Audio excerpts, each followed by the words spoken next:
The Bible places India on the map of a war most believers never see. It names the ground and the empire, but it never names the being who rules it. That silence is the most important part of the story. To understand this, we begin with a textual mystery, a name that appears in the Bible only twice, hidden inside a book most people read as a story about a queen, a king, and a plot that was overthrown. Esther chapter 1, verse 1. Now it came to pass in the days of Ahasuerus, this is Ahasuerus which reigned from India even unto Ethiopia, over 127 provinces. There it is, India written into the geography of the Persian Empire at the very moment that empire reached its height. The Hebrew word behind India is Hodu, borrowed from the old Persian Hindush, the land of the Indus. The verse draws a line from India in the east to Ethiopia in the west, and says, this is the territory. 127 provinces, and India is the first name on the map. Most readers pass over that verse without a second thought.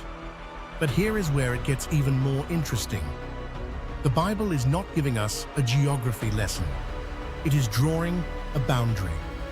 And boundaries in Scripture are never only physical. Now turn to the book of Daniel, chapter 10. A man appears to Daniel in linen and gold, his body like beryl, his face like lightning. And this messenger tells Daniel something strange. He was delayed, not by an army, not by a king, by a prince. Daniel 10, verse 13, but the prince of the kingdom of Persia withstood me 21 days, but lo, Michael, one of the chief princes, came to help me. Read that verse slowly. The prince of Persia held an angel back for 21 days. A human king cannot do that. A human prince cannot do that. Cyrus was the human king of Persia. Darius would follow.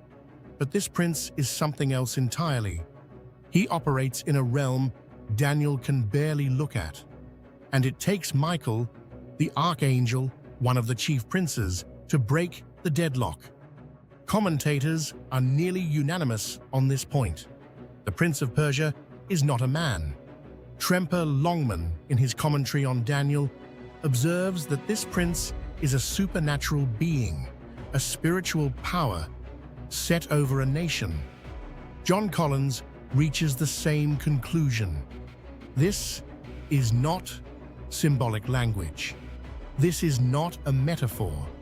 This is a direct description of spiritual conflict in the unseen realm. That changes everything. Because if Persia has a prince, a spiritual ruler over a territory, then we are not reading an isolated oddity. We are reading a window into how the entire world is arranged. Let me ask you directly, have you ever wondered why Scripture speaks of nations as if they have rulers you cannot see? The answer runs all the way back to the beginning. Deuteronomy 32, verse 8. Moses sings his final song, and he says this, when the Most High divided to the nations their inheritance, when he separated the sons of Adam, he set the bounds of the people according to the number of the children of Israel. For the Lord's portion is his people. Jacob is the lot of his inheritance. That verse is a mine, and the oldest manuscripts of the Hebrew Bible reveal what was buried there. The Dead Sea Scrolls, the most ancient copies of Deuteronomy ever found, read the line differently than the Bibles on our shelves. Where your translation says, children of Israel, the scrolls read, sons of God. The ancient Greek translation, made centuries before Jesus was born, reads, angels of God. This is not a secret. It is the text. Dr. Michael Heiser spent his entire career on this verse.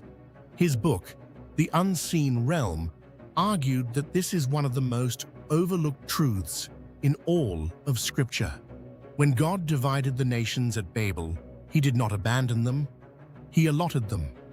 Each nation was placed under the authority of a son of God, a member of the divine council. And then God did something remarkable. He kept one nation for Himself: Israel, Jacob, the Lord's portion. This is not a fringe idea. Heiser stood in a long line of scholars, Frank Moore-Cross, Patrick Miller, Mark Smith, who documented that ancient Israel believed in a divine council, a heavenly assembly of spiritual beings under the authority of the one true God. Psalm 82 opens with God standing in the congregation of the mighty, judging among the gods. The Bible does not shy away from this. It reveals it openly.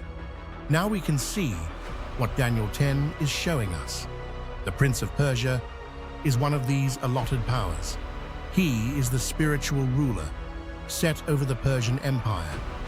And Daniel 10, verse 20, says it plainly. Now will I return to fight with the Prince of Persia, and when I am gone forth, lo, the Prince of Grecia shall come. Persia has a prince, Greece has a prince, and Michael your prince, stands over Israel. So we come to the question this video was built to answer. What about India? Here is what the Bible actually gives us. Esther places India inside the Persian jurisdiction. The line runs from India even unto Ethiopia. India is not outside the empire. It is the easternmost province of it. The Persian Empire, at its height, reached the Indus Valley. This is not speculation. Historian Edwin Yamochi, in his study Persia and the Bible, documents that the empire of Ahasuerus stretched to the satrapy of Hindush, the very region the Bible calls Hodu. Persian royal inscriptions list it among their territories. The Bible and the historical record agree. India is on the map. Some scholars even note that it was in this same window, the centuries of Persian rule over the Indus, that the religious traditions of the region were crystallizing into what the world would later call Hinduism. That is the historical backdrop. But notice what Scripture does with it. Nothing. The Bible records the region. It never explains its spiritual life. It never names its ruler. So if the Prince of Persia is the spiritual authority set over the Persian Empire, and India is inside that empire, then India falls under the jurisdiction of the Prince of Persia. The Bible gives us the frame. It gives us the geography. And then it goes silent. It never names a Prince of India. It never mentions a separate ruler over the land of the Indus. And we will not invent one. This is where most people get this wrong. The moment the framework clicks, the temptation is to start naming, to point at a nation and announce which spirit rules it. The Bible never does this. It names Persia, it names Greece, it names Michael over Israel, and then it stops. The Bible's restraint is not a gap in the text. It is the point. The Bible never names America. It never assigns a specific spiritual ruler, and we will not invent one. Scripture gives us a pattern, and it leaves the names where it leaves them. But here is where the weight lands. India is on the map of the unseen war. That is not speculation. That is the plain reading of Esther and Daniel set side by side. A nation holding more than 1 billion souls sits inside a territory that Scripture places under spiritual authority. And the people of God have been given one assignment over it: not to name the ruler, not to guess at the being, but to recognize that the ground is contested and to pray. This is not about speculation. This is spiritual warfare. Dr. Clinton Arnold spent his scholarly career on exactly this. His work on the principalities and powers in Paul's letters argued that the early church took these territorial powers seriously, that when Paul wrote of wrestling against principalities, against powers, against the rulers of the darkness of this world, against spiritual wickedness in high places, he was not being poetic. He was describing the same unseen order Daniel saw. The warfare is real. The territories are real. The church's posture is real. Let me ask you directly. If the Prince of Persia contended with an angel for 21 days over the fate of one man's prayer, what do you think is happening over a nation of 1 billion? This is not just information. This is a call to clarity, a call to recognize the real structure of the unseen world, a call to spiritual warfare. The Bible places India on the map. It names the empire that covered it. It names the prince who ruled that empire, and it refuses to name the rest. That refusal is Scripture's way of telling us where our confidence belongs. We do not need the name. We need the King, the Most High, who divided the nations, who allotted them, and who is coming to take them back.